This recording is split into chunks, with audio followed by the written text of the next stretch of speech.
Hey guys, welcome back to a brand new video. My name is Musa Jallo. In today's video, we're gonna be reacting to a video by Mr. Beat, not Mr. Beast, Mr. Beat, and the video is entitled Norway and Sweden Compared. But before we go forward, I just want to say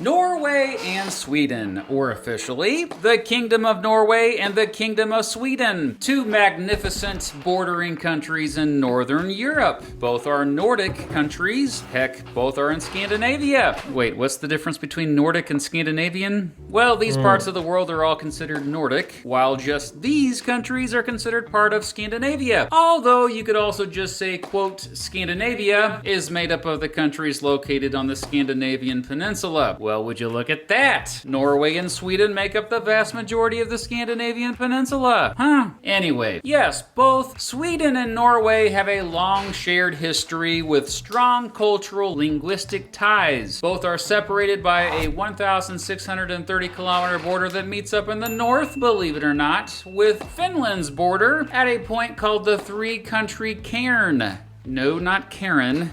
Cairn. A cairn is a human pile of rocks meant to mark something, but this one is special. It's basically a little monument made of concrete, and it is now. I don't know though. I feel like I want to go here one day. Sweden, Norway, and Denmark. Right at this point, I don't know. I would love to go there. Oh my god. Now That would on be my nice. bucket list to visit it, dadgummit. Me Anyway, too. Norway and Sweden. Oh my god, I'm sorry to pause a little bit. I'm sorry to pause, but like if you look at this two country, right? Of course, this I know is Oslo, and I know this like in Sweden, I don't know where. But if you're not from Scandinavia, right? It's like really so hard for you to tell like the difference between the two country. For me, I feel like they look so similar. Like Norway and Sweden. Basically, when I travel to Sweden or when I travel to Denmark, for me, I still feel like I'm still in Norway. Denmark is a little bit more different. But especially Sweden, when I'm in Sweden, it's like I haven't left Norway yet. Are two of the wealthiest countries in the world. Both rank really high on nearly every quality of life ranking list. Both have very low poverty. In fact, even low compared to much of the rest of Europe. That's probably a big reason why both consistently rank high on the World Happiness Report each year. By the way, this year Sweden ranks number 7 and Norway ranks number 8 on it. But how are they both so happy when both don't get much sunlight for half of the year? Well, here may be a few reasons why. First of all, both are generally safe places to be, although Norway has less crime overall. Related to this, both have high societal trust. Basically, most residents of both countries trust each other, man, whether they actually know each other or That is so crazy. Like Norway is like one of the few places in the world like you can leave your door open. You go to the grocery store, or you even go to work and come back, and then like things gonna be there. Like you will not believe how many times I've dropped my wallet in this country. And then like people call me, because like now we have the system where like once I have your full name, I can search your number. I can search your name on the internet. I'm gonna get your address and your number. So like with that still, people will like literally call you and be like, hey, I think you dropped your wallet somewhere. You can come and meet me so place. Or I'm gonna leave it at the police station. Like so many times I've like dropped my wallet, and people call me and give it to me. Actually, since I came to know, I've been using the same wallet. I've lost it like more than 5 times, but every time people find it, they give it to me. It's crazy. not. Both have strong welfare systems. More specifically, both have versions of universal health care. Related to this, both have a really high life expectancy. Both have generous maternity and paternity leave policies. Both countries offer free daycare, free preschool programs, and free college. Now, obviously, all of this great stuff isn't technically, quote, free. It's paid for by taxes. Our taxes, man. Ah! Taxes and all. But technically, like even though we have a lot of high taxes, but in Norway, technically, you pay taxes for like 10 and a half months, because like November, oh no, is it like 11 and a half months? Because like December, like people, vacation money, normally, if you're working for like 12 months, you're gonna take vacation for like 1 month, right? You are required to take 1 month vacation. So it's like you're working for 11 months. But then like on the 12th month or your vacation month, you're gonna get your full 1 month salary or 12% of your yearly salary. So like technically all that money is gonna be tax free. And then like in December also we pay half tax. Residents of both are taxed more than residents of most other countries in the world. That said, Norway has lower taxes than Sweden overall. In my opinion, high taxes are not a reason to be happy, but most in both countries seem okay paying those taxes. The cultural practices, as well as economic and social policies of both countries, are often called part of the, quote, Nordic model, which not only includes a broad guarantee of certain public services, but also includes having strong unions, collective bargaining, and social corporatism. Social corporatism, aka social democratic corporatism, is basically a partnership between the workers and those who own the capital. It's not so one-sided like it is in most other countries, with the interests of capital having most of the power over the labor. Both countries have It's actually crazy, you know. Like, I feel like that's a really good system actually. That like the workers here have a lot of powers. Like most work in Norway, most people like they really struggle to keep employees. unitary parliamentary constitutional monarchies. That was a mouthful. And yep, both have had royal families going back more than 1,000 years. Oh yeah, let's get into some history. Cool beans? Humans have lived on the Scandinavian peninsula as far back as maybe 14,000 years ago. We have lots of artifacts that show the peninsula was thriving during the Bronze Age. But then the climate started changing and many started migrating. After this, many of them regularly interacted in productive ways and counterproductive ways with the Roman Empire to the south. By the early Middle Ages, a group had emerged on the peninsula known as the Norse. Yes, Vikings. No, there is no evidence that Vikings really wore horned helmets like that. And not all of them were warriors, but yes, they took to the sea, out to explore and often conquer. Becoming expert sailors and navigators in their long ships, they raided, pirated, but also traded, so it wasn't all bad, okay? What's known as the Viking Age lasted approximately between the 700s and the Norman conquest of England in 1066. By that time, the Kingdom of Norway was a thing. No one knows for sure when the Kingdom of Sweden was actually born. Beginning in the 1100s, the population of Scandinavia began to dramatically increase. This lasted until, you guessed it, the Black Death, which killed at least a third of the population. Also a problem during this time were Christians coming up trying to convert the Norse into Christianity, but the Norse were generally not too keen on giving up their own religion. It's actually crazy, Like I watched this like series recently. Like I watched Viking, and then I watched like Viking Valhalla. That is like really so crazy. If you see like how Christianity was like spreading in Norway. It's really sad in a way. But like it is what it is. Today is a new day.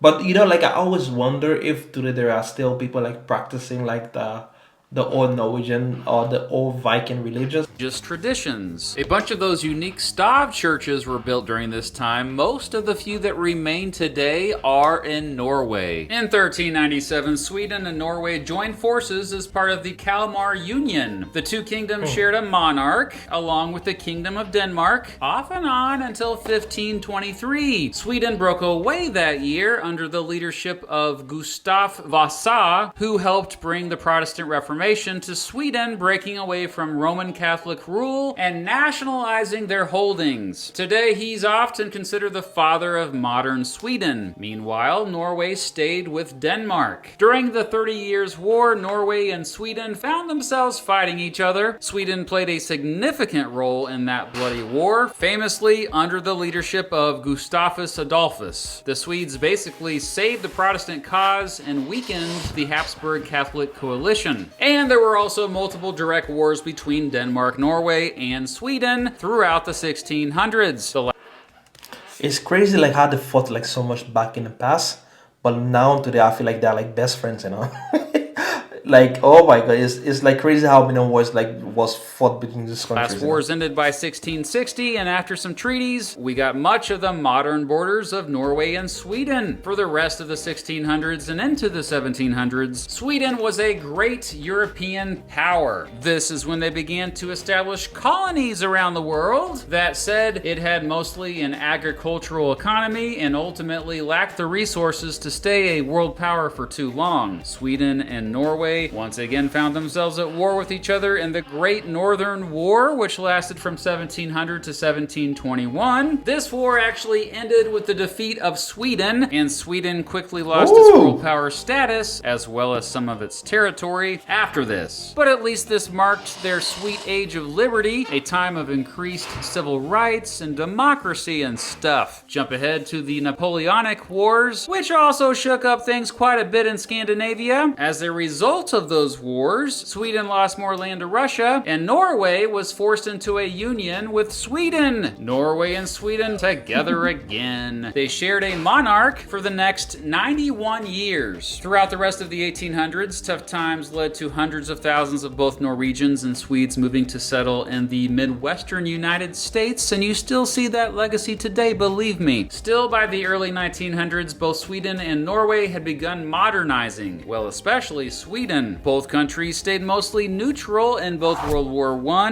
and World War II. Germany invaded and occupied Norway during the Second World War, but not Sweden. In fact, most of the refugees who fled the Nazis from Norway ended up in Sweden. Between the end of World War I and 1935, Norway had some instability with 9 different governments. After World War II, Norway helped start the United Nations, and Sweden. It's like really so. I found it like so amazing. Like even though like countries like Norway and Sweden, like if you compare to like the big countries of the world, they are like really so small in terms of size, GDP, economic situation, and like population and stuff like that. But they have like a whole lot of big impact on the war.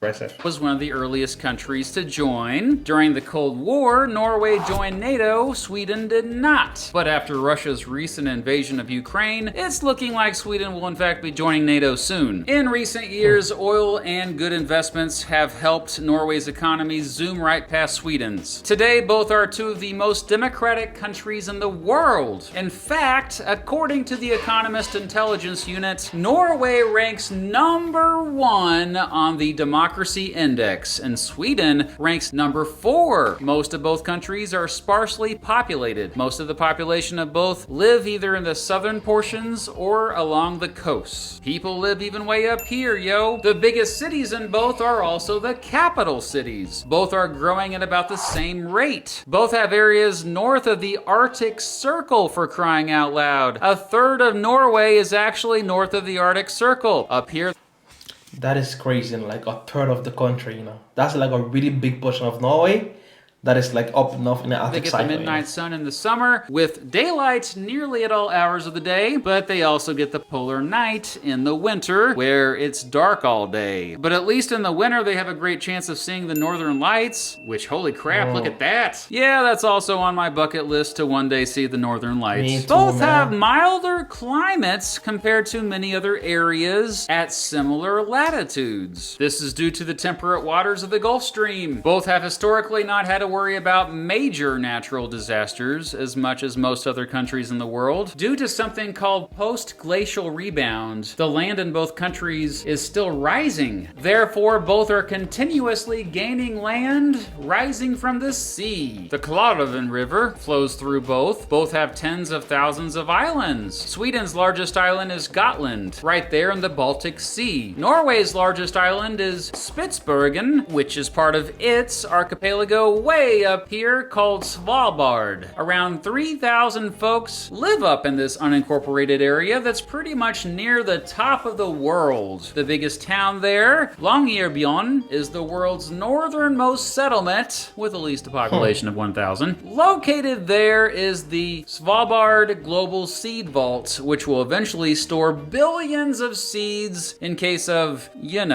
world catastrophe. By the way, if you really want to learn a lot about Svalbard, I highly recommend Cecilia Blomda's YouTube channel. She does a phenomenal job highlighting this amazing place. Anyway, both Norway and Sweden have freedom to roam laws, which means you can camp wherever you want without asking permission as long as it's not private property. Both are increasingly becoming more ethnically and religiously diverse in recent years. 1 out of 3 residents in Sweden have at least one parent born in a foreign country. The biggest religion in both is Christianity. That said, a sizable portion of the population have no religion at all. In fact, both are highly secular countries overall. That said, Sweden is the only Nordic.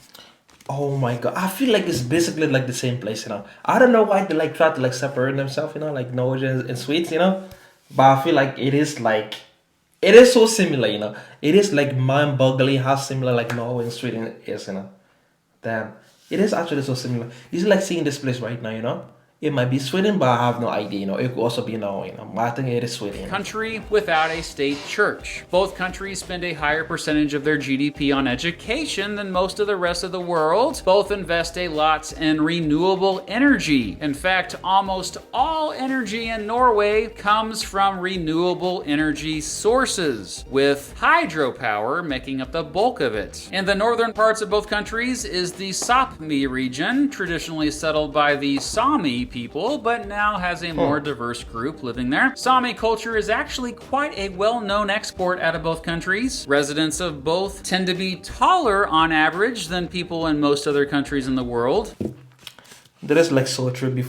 I'm like 5'11", or like 182 centimeters, you know. But like before I came to Norway, people used to tell me like, "Oh, you're so tall, you're so tall, you're so tall." You know? When I started living here, it's like I'm average, you know. I feel like sometimes I would even like consider myself to be a little bit below average. Like people here are so tall, man. I don't get it, you know. Like it's crazy, you know. If Norwegians gonna like basketball or football, like the way they like football, you know, I feel like they was gonna be like one of the best nation when it comes to basketball, you know. They are so huge, you know. Both have what's known as the Nordic model approach to prostitution, in which it's illegal to buy sex, but not to sell the use of one's own body for such services. The minimum age to drink alcohol in both is 18, but not just any type of alcohol, so it's complicated, and a lot of bars and nightclubs in Sweden won't let you in until you're at least 20. Both are big rivals when it comes to cross-country skiing, apparently, but it's probably no surprise to you that winter sports tend to be pretty big in both countries. Ice hockey, skiing, biathlon, yeah, the one that combines cross-country skiing and rifle shooting. Norway has won more medals in the Winter Olympics than any other country in the world. But in seventh place on the medals list is, yeah, good old Sweden. That all said, football, or soccer as us dumb Americans call it, is probably the most popular sport in both countries. And don't forget floorball. Actually, it is the most popular sport in this country, you know, like by far, you know, like it's not even up for debate. Like football in this place, like Scandinavia, is really so popular, you know. People really love it. Baby, you know? Both are known for their Scandinavian folklore. You know, stuff like trolls and elves, which apparently aren't real, I just found out. Both are also known for their heavy metal bands, specifically in Norway, the influential black metal scene, and in Sweden, death metal, baby. Oh yeah, both are even in the same time zone. Dang, that was a lot of similarities. For the rest of the video, let's take a look at differences between the two. First of all, Sweden is bigger in land area. Oh yeah? Well, Norway has more coastline. A lot more coastline. Like more than 8 times as much. Hey, I remember the coastline paradox, buddy. Also, according to various sources, Norway may have anywhere between the 2nd and 7th longest coastline of all countries in the world. To the north, Norway borders the Barents Sea. To the west, the Norwegian Sea. To the south, the North Sea. Wait, that sounds weird. But yeah, I just confirmed it. It's true. Sweden, meanwhile, borders the aforementioned Baltic Sea to the east. Oh, and there's the Gulf of Bothnia. Much of it is covered with sea ice in the winter. Sweden has around twice as many people. It also has a higher population density. Sweden also has bigger cities. It has 2 metropolitan areas with more than 1 million people, Stockholm and Gothenburg. Meanwhile, Göteborg. Norway has just one, Oslo. Now this may surprise you a bit, but Swedes make up the biggest ethnic group in Sweden, and Norwegians make up the biggest ethnic group in Norway. Shocker, right? Who would have thought, right? People feel like there's like so many immigrants in Norway. This also might surprise you. The most common language in Sweden is Swedish, and the most common language in Norway is Norwegian. Yeah, the two languages are similar. Norway goes further north. In fact, it's Europeans' most northern country, and it goes further east than Finland. Norway has overseas territories. Some of these are on the other side of the world. Sweden has a slightly milder climate overall. That said, both have an oceanic climate in their southern portions and continental and subarctic climates throughout most of the rest of their countries. And yes, both have some tundra where there's higher altitudes. Norway has more mountains. While the Scandinavian mountains run through both countries, most of the range runs through Norway, and this is where you get the highest and more dramatic peaks. Much of Sweden is actually just gently rolling lowlands. Sweden has a lower cost of living. I feel like it's pretty flat in Sweden, like when you're driving in Sweden, sometimes like you can see for like kilometers upon kilometers in front of you, like I feel like it's pretty so like flat, When it comes to like the cheapness of Sweden, right? Sweden is like a pretty expensive country also, but compared to Norway, it feels so much cheaper, Like literally, I live like not so long from the Swedish border, So like when it comes to groceries, like clothes, and most other things, I just drive to Sweden and buy them there, Because like literally sometimes it'll be like half the price. Crazy, but that's how it is. Yep, it's generally cheaper to live there, but that makes sense as Norway has both a higher GDP per capita and higher average household income. Major industries in Norway include petroleum, natural gas, shipping, and fishing. Major industries in Sweden include machinery, motor vehicles, telecommunications, and pharmaceuticals. Norway is well known for its beautiful fjords, which are long, narrow, and deep trenches between high cliffs filled with water. Most were formed by ancient glaciers. Dang, look at that. Nice. Yeah, Norway has more fjords than any other country in the world. That said, Sweden has some fjords too. Look at that. Norway is also known for its dramatic waterfalls. Sweden is more forested and has more farmland. Norway gets more precipitation overall. Sweden spans 14 degrees of latitude, Norway 13 degrees. Sweden has 25 provinces, Norway has 11 counties. The median age is higher in Sweden. Residents of Sweden tend to be less religious. In fact, more than half of Swedes identify as non-religious. More people in Sweden live in cities. Norway generally has faster internet speeds. Marijuana is legal for medicinal purposes in Norway, but completely illegal in Sweden. So as I briefly brought up earlier, Norway has huge oil reserves, and that's a big reason why it's such a wealthy country. But it also has used that oil money to start a massive pension fund that benefits its Oh my god. It might look, you see like what you're seeing right here is like the amount of money they have in the oil fund going up every year, every second, Way to go, Norway. One of my favorite my stores, gosh. actually the largest furniture store in the world, IKEA, started in Sweden, and it's actually a great place to get a small sample of Nordic culture and make videos like this. It's just in the right place. While nearly all residents of both countries celebrate Christmas, in Sweden, many apparently have a tradition of watching Donald Duck cartoons on Christmas Eve. Norway has the highest numbers of electric cars per person in the world. In fact, 9 in 10 cars currently sold in Norway are either electric or hybrid. And don't get mad, bro, but in my humble opinion, better music comes out of Sweden. Before I...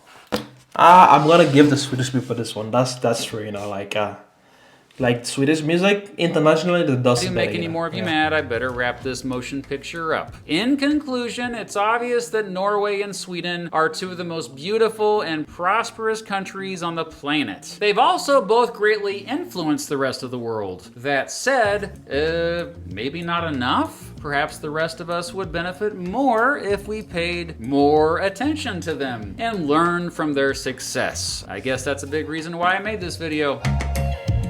Man, thank you guys for watching this video. I hope you enjoyed. There was a lot of insight, there was a lot of new things to learn. But what this video have confirmed, like Norway and Sweden, they are like so similar, You might think they are different, They're like, oh, it's like two different countries. Technically, yes. But I feel like it is so similar, Like If you go to Sweden, you still feel like you're in Norway. And if you come to Norway from Sweden, it still feels like yes, you're staying in like Norway, Sweden. The only way you notice it, except if you go and buy something and become like so expensive. But overall, I feel like it was a very good video to like see like the differences and like the similarities between Norway and Sweden. I hope you enjoyed this video. If you do, remember to like it, comment down below. We'll see you in the next one. Peace out.